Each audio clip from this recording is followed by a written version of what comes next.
over in Doha now, and we're joined live by CNN Senior International Correspondent Sam Kiley. Sam, thanks for your time this evening, your time. So after 20 years, the war is over, apparently, in Afghanistan. How momentous is this?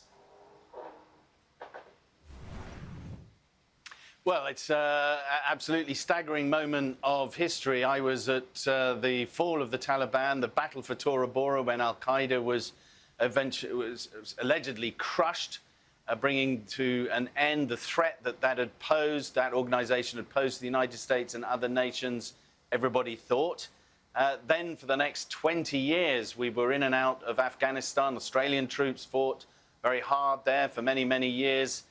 Nations from around the world fighting against the Taliban and other groups, but predominantly the Taliban for 20 years. And there they are, waving off and shooting into the sky, celebrating the demise of the international coalition, the withdrawal, of final US withdrawal, and the amazing evacuation of 123,000 people by a US-led coalition in under 14 days. So a remarkable series of events which, for so many people around the world, has actually marked much of their adult life, Peter. Yeah, and Sam, you know the region better than anyone, I'd say. What sort of a mess now has been left behind? I mean, I mentioned at the beginning the war is apparently over, but not really for Afghans, is it?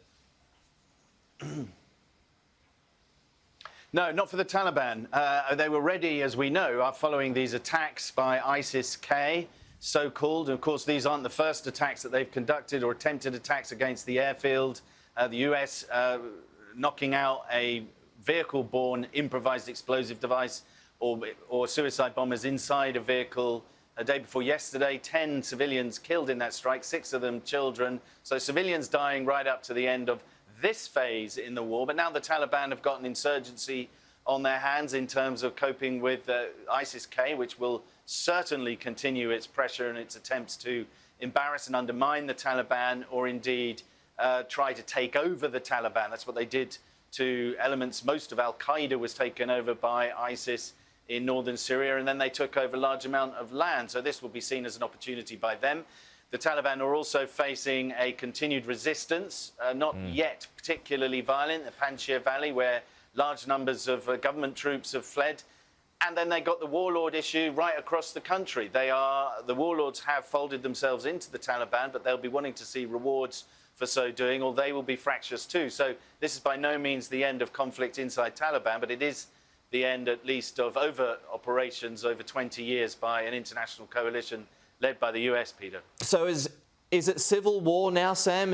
Are there shades of Iraq and Syria here when a power vacuum has been left behind? It's not a power vacuum. It's a very fragile system that the Taliban have got to knit together. They are going to have to make good on their moderate pledges that they've been making to respect human rights, allow women to get educated, to allow people who are carrying international passports or the visas to leave the country to continue to do so, to reopen the airports, to try to form an inclusive government if they're going to get trade and aid. If they don't get trade and aid, they're going to have a conflict on their hands almost inevitably. They may get that anyway. They are in the middle of negotiating with the Northern Alliance, as we would all remember them to be, the Tajik forces of the Panjshir Valley, to avoid a conflict there. They do appear, at least at the central level, at the leadership level, wanting to not see a power vacuum, occasionally even being quite honest about the fact that some of their fighters are pretty rough diamonds, to say the least. They're very undisciplined in terms of their relationship with women and so on, and apologising and saying, well, we need to get a grip on them in order to keep things under control. So it's a very fragile situation that could tip very rapidly into a civil war. It will be a matter of weeks, I think, before we know exactly what direction that's taking. But it is fragile, extremely fragile.